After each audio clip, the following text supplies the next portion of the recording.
It's very exciting for me to know na bawat parte ng Pilipinas, meron silang tinatagong delicacy na talaga namang hindi pa natin natitikman or in fact, hindi tayo aware na nag-exist. Kagaya nito, lumaki ako basically or nag-aral ako sa La Union, katabi lang namin ng Pangasinan, pero never ko pa natatry ang kudil. So yung tsura pa lang, mukha siyang balbakwa sa umpisa, reddish yung kulay, pero yung lasa nga, hindi ko pa siya natitikman before.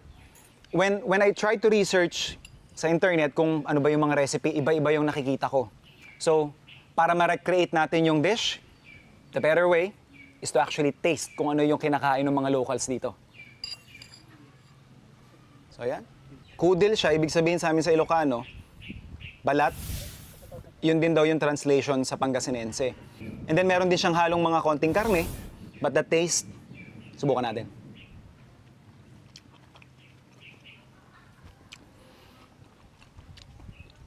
Very straightforward.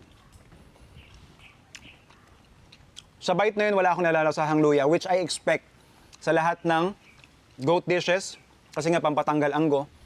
Speaking of anggo naman niya, very mild lang din. Hindi siya overpowering.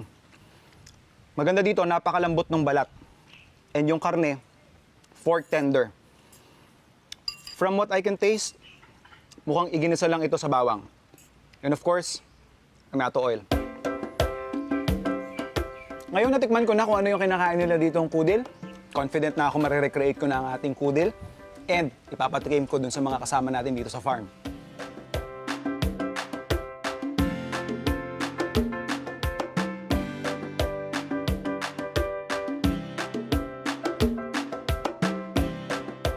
Ito yung version ko ng kudil.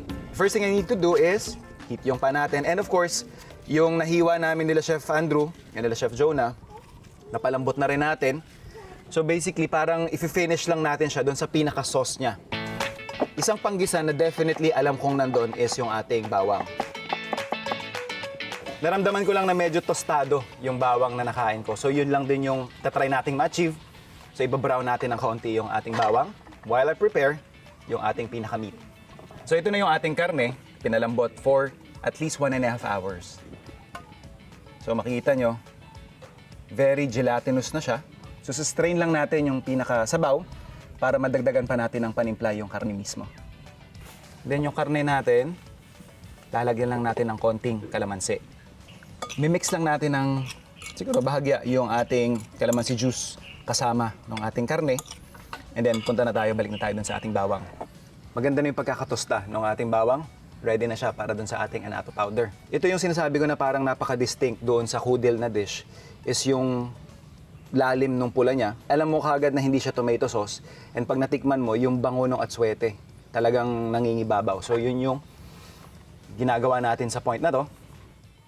Hinahabol natin yung unique na lasa na yon sa kudil. Once na infuse na natin ng atswete yung ating mantika, pwede na nating ibalik yung ating stock. And yung ating bay leaves. And then, pabubulwakin lang natin to, saka natin ilalagay yung ating karne.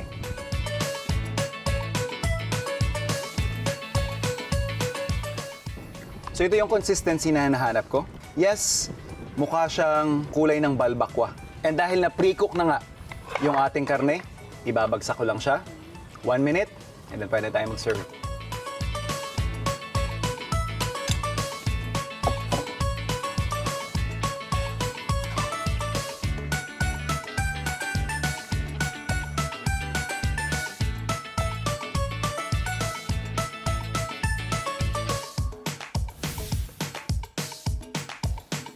Kanina nakatambay kami, si Sir Stan. Siya nagbigay sa amin ng idea na to. First time ko matatry. Kayo, lalong-lalo na sa mga taga-Kalasyaw. Try niyo na ba to? Naglalaway na ako. I-bash nyo na ako. Mas masarap to sa puto dinuguan. Puto kudil. The best. Sir Stan, ikaw ang inventor nito. Try mo sir yung kudil ah. Halika to, halika! Masarap.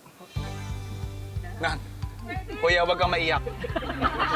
Kami lang to.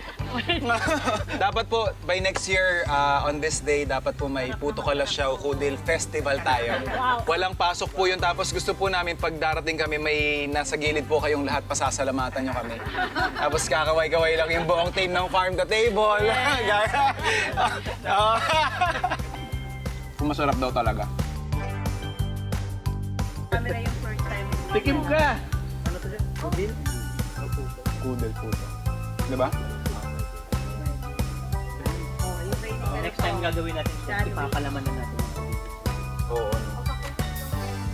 Puto malaki. Tatry ko nang i-recreate yung natikman ko kahapon na kudil. And again, the first thing that I looked for... sinabi ko ba kahapon? Sabi na bang audience, wala namang farm to table nung Sabado. May farm to table pa kahapon! Lagyan ng time reference. Yung natikman ko din. Ay, paparinig ka ba na twice a week ka na? Saturday, Sunday. May cliffhanger. Kainis. Lalagay ba ni Chef ang pagis?